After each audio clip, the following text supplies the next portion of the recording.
What's going on, everyone? So, Brook Lopez appears to potentially be available. The Milwaukee Bucks are expected to shop Brook Lopez and look for a trade because Doc Rivers wants to go a different approach and create a new defensive strategy that wouldn't really pertain to Brook Lopez. They want to kind of get more versatile and more kind of switchable in that regard. And Brook Lopez would be an interesting trade target for numerous teams.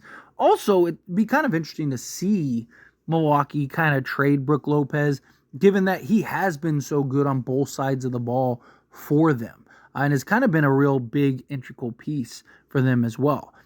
He's also a guy that's, played several games. I mean, played 79 games last year, 78 games the year before. This past season, his production went down a little bit, but also they got Damian Lillard. But he still gave you 12.5 points. He gave you 5.2 rebounds, which isn't great compared to the previous year where he gave you 6.7. But he also gave you 1.6 assists. He gave you steal and 2.4 blocks. So he's still giving you basically 2.5 blocks per game on the defensive side, basically giving you, half a steal a game. He's been one of the better rim protectors in the league the last few years. Guy that can do pretty much anything. I mean, he's a guy that really evolved his game over the years, being a traditional back-to-the-basket type center to being able to develop that floor-stretching three-point game. But, from the foul line, 82%. He had an EFG of this past year of 58.3%. He shot 62.1% from two-point range on 4.4 attempts and shot 36.6% from three-point range on 5.1 attempts. So basically 37%, which is excellent for a big man. Again, all of his production has gone down, and from the field total, he shot 48.5%. So if you compare it to last year where he actually took 2 more attempts per game, he had a field goal percentage of 53% compared to 48.5%. He shot 37.4% from three-point range compared to 36.6%, and then 63.7% from two-point range compared to 62.1%, and basically gave you 3.5 more points, just a hair under 16 points per game, along with 6.7 rebounds. But still, he's a guy that can be very impactful, and I definitely think on the right team, in the right role, in the right position, can continue to be a quality, productive player for that team, even at 36 years old. And that's where the Lakers come in. A lot of people are saying, hey, Lakers should go get Brook Lopez. I've gotten a lot of comments from people that are like, hey, what do you think? Do you think that the Lakers should go get Brook Lopez? Does Brook Lopez make sense? Him and Anthony Davis could be a lot of fun, right? Lakers, as you can see by the Photoshop here, the Lakers, in all seriousness, should have never let Brook Lopez go, in my opinion. I really like Brook Lopez. What's funny is Brook Lopez, Lakers acquired in the D'Angelo Russell trade. That's how they basically swapped D'Lo for Brook Lopez. And, they ended up letting Brook go, and he was a guy that they should have kept. And Brook wanted to stay. He wanted to stay with the Lakers, and unfortunately, it didn't work out that way.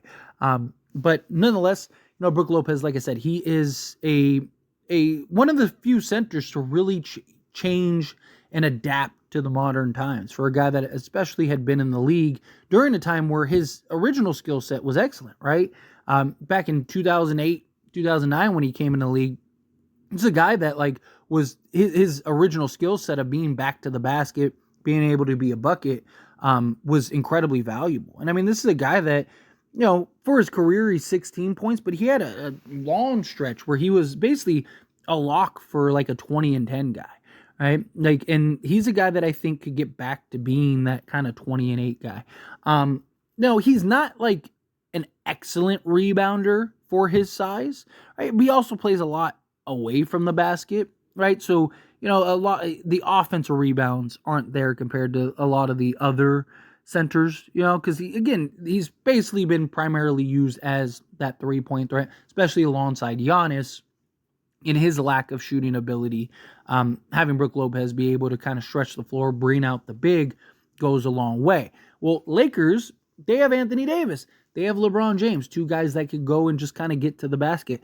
I'm not against the Lakers going and trading for Brook Lopez, but I don't think it happens. because two reasons. One, I think that Brook Lopez and the Milwaukee Bucks, I think Milwaukee wants to find a specific type of player, and or players, and I think that they're going to look to flip Brook Lopez into that type of player, or at least close to that type of player. Again, another big, probably switchable, versatile, maybe younger, athletic type of center, right? The other thing is Brook Lopez's contract. He's making $23 million this year. One, he's not worth $23 million. Two, it's just the Lakers would have to stack several contracts to get there. Right? They don't have a $23 million contract that they could turn around and flip and just basically go 1-for-1 for Brook Lopez. Now, the benefit is that he is a $23 million expiring. So if the Lakers wanted to unload some salary, if the Lakers, say they wanted to get off of Rui's contract, just using him as an example. Let's say they wanted to get off of Rui's contract, they could do like Rui and Gabe Vincent.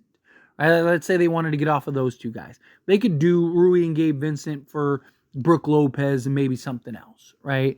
Like they could get there, but it's just, again, you'd have to, it's an awkward salary to where they'd have to trade both. Because, again, like using Rui and Gabe Vincent as example, like that's $28 million. So what are you getting from the Bucks for another $5 million? And does anything on the Bucks make sense for another $5 million? Because the Bucks aren't really financially in a position to take on that extra $5 million, right? But maybe you could get. I'd actually, if you could get Bobby Portis, also, I would do that, right? Like if you get Brook Lopez and Bobby Portis, which now you're talking like $33 million. But man, if you could get those two, I would probably do that. I'd probably do that in a heartbeat, right? Because at that point you could do like Gabe Vincent, Rui, and Jalen Hood-Schifino, and you're good. You're there. But again, it's a tough spot because it's a very specific amount. It's not like $30 million where it's like, oh, we could unload guys and clear salary, and then he could be a quality piece like for now, and then re-sign him or let him walk and we cleared up a bunch of cap space. It's always a possibility. But the other thing is too, is that like he's 36. I'm 36. But, which again, his skill set, he could probably play till he's 40, right? Because his ability to stretch the floor, like he's not like a super quick, crazy athletic big man that's so reliant on his athleticism. No, he's more skilled, right? He's more reliant on his skill set. So I do think he's a guy that could, he could probably stick around for another year or two even after this year. I just think it's a tough spot to be in, right? Like if all else fails, right, then sure. But if I'm being honest, I'd rather just like draft Zach Edey and call it a day than go and get Brook Lopez. Again, I like Brook Lopez a lot. If he was a free agent, like if Milwaukee buys him out, then yeah, go get him, right? Or if he was making, say he was making $13 million, like, yeah, trade that and go get him, right? Why not? But at $23 million, it's such a tough spot to be in if you're the Lakers. And it's just like, how I like that he plays basically, 80 games or just shy of 80 games a year. I like that he has the ability to stretch the floor and can shoot the three ball. That goes a long way, especially playing alongside Anthony Davis. I like that he can protect the rim and block shots. That, he's a real 7-footer. I think him and Anthony Davis would make an excellent pairing. I like that he's a veteran that has, his decision making at times can be very frustrating, right? Like his shot selection at times is pretty frustrating. But I think that there's a lot, I think the goods outweigh the bad, right? I hinge on the contract. And yes, although it's expiring, the Lakers still have to go and trade for that. And then it's like, okay, like is adding Brook, like let's say you stack contracts.